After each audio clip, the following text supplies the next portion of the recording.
morning. Israeli airstrikes in southern Gaza have left a top political leader for Hamas dead, along with his wife and 17 others. That is according to local health officials.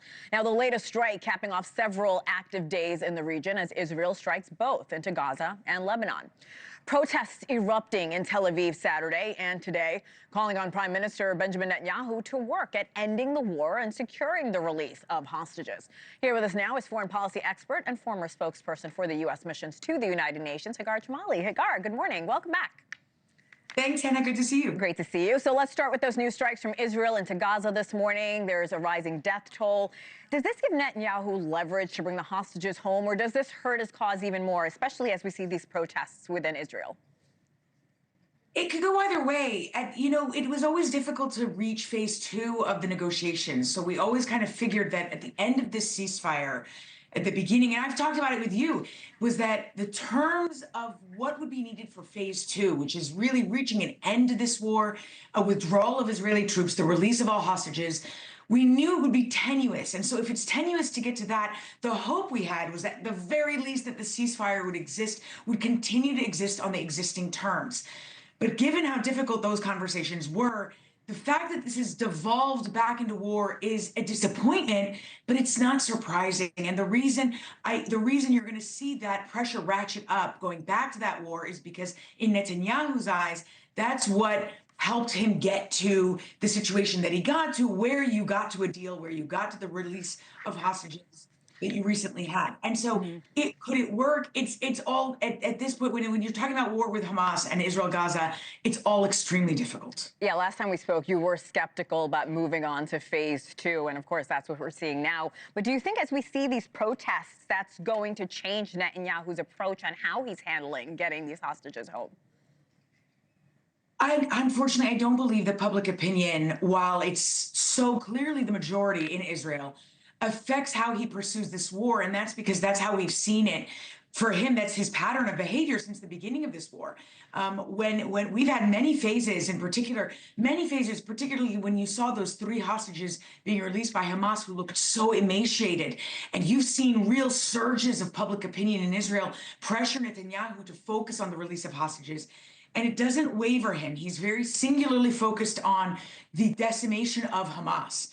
And you see that being his singular goal. And he believes that that's the righteous way to go. And so while it might move him slightly, I don't see that. The only thing I see that really holds sway over Netanyahu is the influence of President Trump. And so far, the Trump administration seems in support of this latest round of strikes. This week, we heard from U.S. Middle East envoy Steve Witkoff. He spoke with Tucker Carlson. Here's a small portion of that conversation. We need real elections in Gaza. There has to be a whole new way of thinking. We need a real security force there to ensure to Israel that they're not going to have a problem with them long term. If Israel thinks they're going to have a problem in Gaza because Hamas is going to be there long term, this is never going to end. So the only way to deal with this conflict is to make sure that we satisfy everybody that we're never going to have an October 7th ever again. So what do you make of his assessment, Hagar, and of course his plans for a path forward in Gaza? So what's fascinating about the special envoy is that he approaches everything like a true negotiator, where a real negotiator is always trying to think about what does the other side want, even if it has nothing to do with what's going on, so that I can try to give it to them so that we can come to some kind of deal.